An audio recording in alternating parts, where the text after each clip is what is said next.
我是法华经小小探险家欢欢。时间过得真快呀！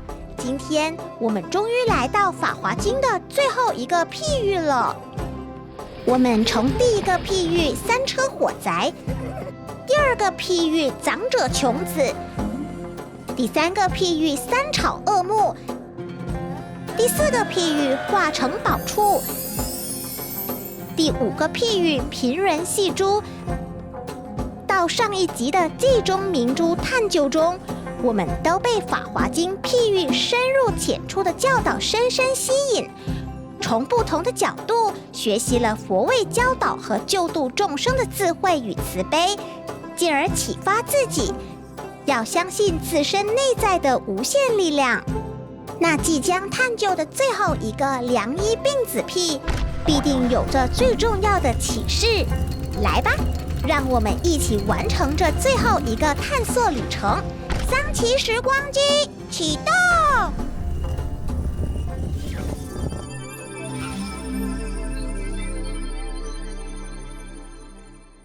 一位精通医药的良医，家中有很多孩子。有一天，正当良医出远门不在家时，孩子们错误服用了毒药而倒地翻转，非常痛苦。这个时候，正好良医父亲回来，立即调出色香味俱全的良药给孩子们服用。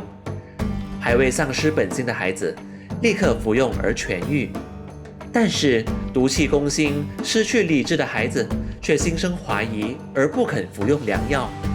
于是良医就说：“我将良药放在这里，你们要拿来服用。”留下这些话后，就前往他国。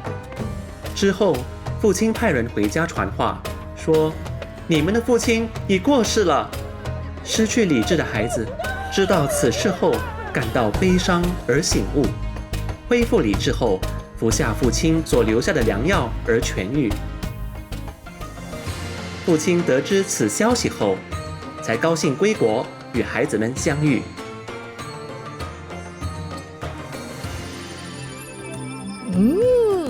其实当我研究这个譬喻时，它就给了我一个启示啊，就是不能对自己的错失执迷不悟，那就会失去获得改变的机会。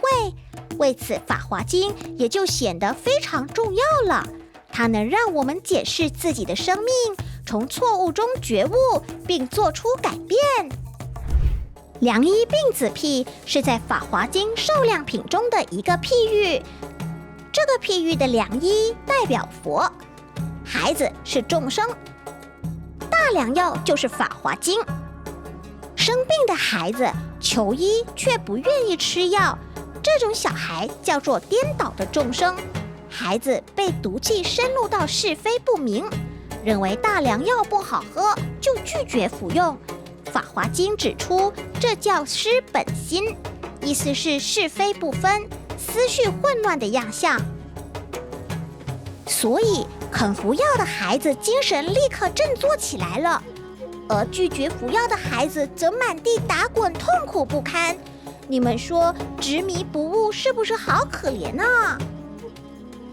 当拒绝服药的孩子听到父亲已过世，感到非常痛苦时，才觉醒服下父亲留下的药，立后病就立即痊愈了。这里表示众生一心想见到佛而不自惜生命。父亲听到孩子们都恢复健康之后，立即回家出现在孩子面前，这就是为了回应孩子的一心。永远之佛终于现身在孩子面前。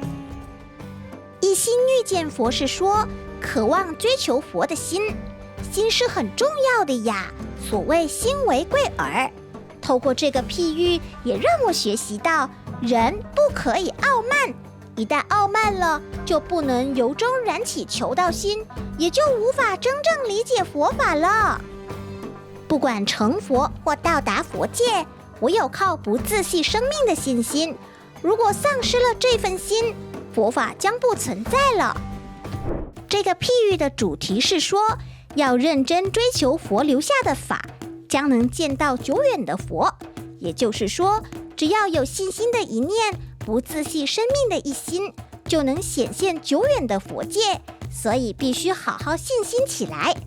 我们必须抱持一心遇见佛，不自惜生命的信念，来度过伟大的人生啊！法华经的7P 探险系列已经来到了尾声，我现在确实有些舍不得呀。希望这7个譬喻能带给大家大大的启发吧。我会继续努力去探险更多的故事来跟大家分享。有机会再见喽，拜拜。